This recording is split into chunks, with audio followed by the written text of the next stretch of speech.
கிறிஸ்துவுக்குள் பிரியமான சகோதர சகோதரிகளே, இந்த நற்செய்தி உங்களுக்காக.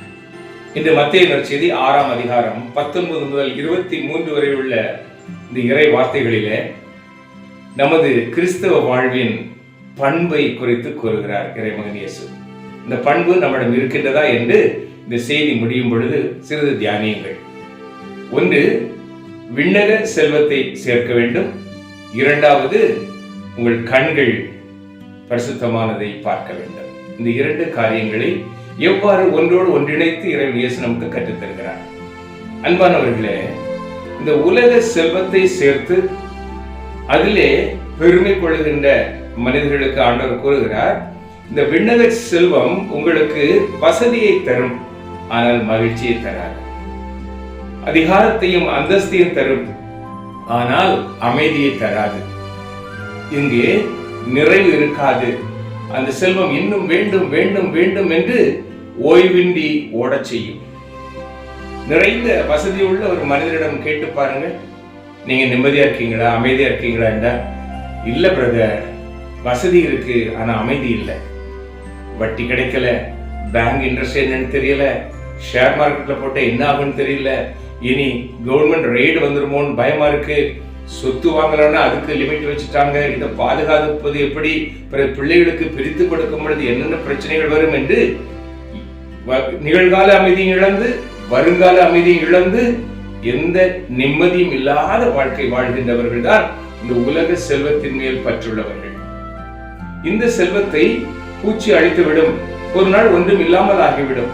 மிகச்சிறந்த உதாரணம், டிமானிட்டைசேஷன் நடந்த பொழுது 2000 ரூபாய் நோட்டு செல்லாத எத்தனை பேர் தங்கள் பணங்களை எரித்தார்கள். பேங்க்ல கொடுக்க முடியல, ஒரு காகிதம் ஒன்றும் இல்லாமல் ஒரு நொடியில் ஆகிவிட்டது.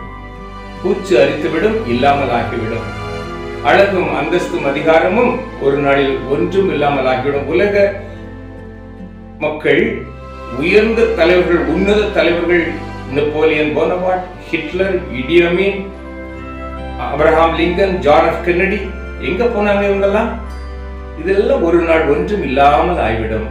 எனவேதான் கிறிஸ்து சொல்லுகிறார், இந்த நிலையற்ற வாழ்விற்காக, நிலையற்ற செல்வத்தின் மேல் வாஞ்சை வைத்து அதற்காக ஓடுகின்ற ஜனங்களே, எல்லாம் ஒரு நாள் இல்லாமல் ஆகிவிடுமே, ஏன் உங்கள் வாழ்க்கையை வீணடிக்கிறீர்கள்? அதான் சொன்னாரு, நிலையான செல்வத்தை தேடுங்கள், விண்ணக வாழ்விற்கான செல்வத்தை தேடுங்கள். அந்த இறை ஆட்சியின் தேவைகளான விழுமியங்களான அன்பு, அமைதி, இரக்கம், மன்னிப்பு, சகோதரத்துவம், சமத்துவம், இறைவேண்டல், இவைதான் விண்ணக செல்வம். அன்பாய் இருந்தால் இறை அரசு கட்டப்படும், இறை இரக்கம் இருந்தால் அரசியல் நடக்கும், மன்னிப்பு இருந்தால் எங்குமே குற்றம் இருக்காது, இறை வேண்டல் இருந்தால் இறைவனோடு இணைந்திருப்போம். இந்த செல்வங்களை இந்த பூச்சிகளோ அழிக்க முடியாது. அரசாங்க சட்டமும் அன்பு செய்யாதே, இரக்கம் செய்யாதே, இறைவேண்டல் செய்யாதே, மன்னிக்காதே என்று சொல்ல முடியாது. இது ஒன்றும் செய்ய முடியாது.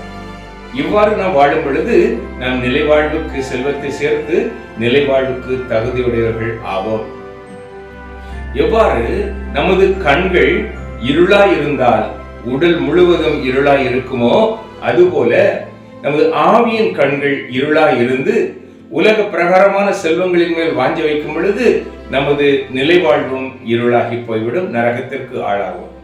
எனவே நாம் உலகிலே நிறைவான கண்களை உடையவர்களாய், நன்றாக பார்வை உடையவர்களாய் இருந்து சமத்துவ சகோதரத்துவத்தோடு வாழும் பொழுது நிலைவாழ்வுக்கு தகுதியான செல்வத்தை நாம் அனுபவிக்க முடியும்.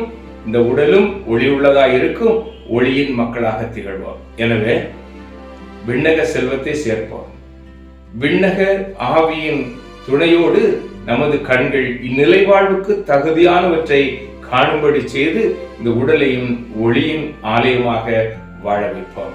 அன்பானவர்களே, ஆண்டவர் அழைக்கின்றார், என் மக்கள் நிலைவாழ்வுக்கு சுதந்திரர்களாய் அதற்கான செல்வத்தை சேர்க்கணும். உங்கள் கண்கள் பரிசுத்தமானவற்றை பார்த்து இறை ஆட்சியின் விழுமியங்களை அறிந்து கண்டுணர்ந்து நீங்கள் அன்பு பிள்ளைகளாக வாழ வேண்டும் என்று நம்மை தூண்டுகின்றார், வாழ்ந்து காட்டியிருக்கின்றார். ஜெபிப்போமா? எங்கள் அன்பு தந்தையே இறைவா, உமது திருமகன் எங்கள் மீட்பர் இயேசு கிறிஸ்து வழியாக நிலை வாழ்வுக்கு தகுதியான மக்களாக வாழ நிலைவாழ்வின் செல்வங்களை சேர்க்க எங்களுக்கு கற்றுத்தந்தீரே. எங்கள் கண்கள் பரிசுத்தமாய் நிலைவாழ்வுக்குரிய காரியங்களை, எங்களிலே வாழும் மனிதர்களிலே அன்பையும் மன்னிப்பையும் இரக்கத்தையும் அரசியல்களையும் இறை வேண்டலும் செய்து நாங்கள் நல்லவற்றையே காண எங்கள் கண்களை உமது அன்பின் ஆவியின் கண்களாக மாற்ற வேண்டும் என்று எங்கள் அன்னை மரியாளோடு சேர்ந்து துதித்து ஒப்புக் கொடுக்கிறோம். நல்ல தகப்பனே, ஆமென். அன்பானவர்களே, உலக செல்வம் தேவையில்லை என்றல்ல, தேவை அளவுக்கு மீறினால் அமிர்தமும் நஞ்சு. எனவே நாம் விண்ணக செல்வத்தின் எவ்வளவு ஆசை வைத்து ஓடுகிறோம், அதே போல தகப்பனே எங்களுக்கு இன்னும் நிறைவான செல்வத்தை தாங்க, விண்ணக செல்வத்தை சேர்க்கும் ஞானத்தை தாங்கப்பா என்று சொல்லி ஜெபித்து இந்த நாளையும் இனிய நாளாக்குவோம்.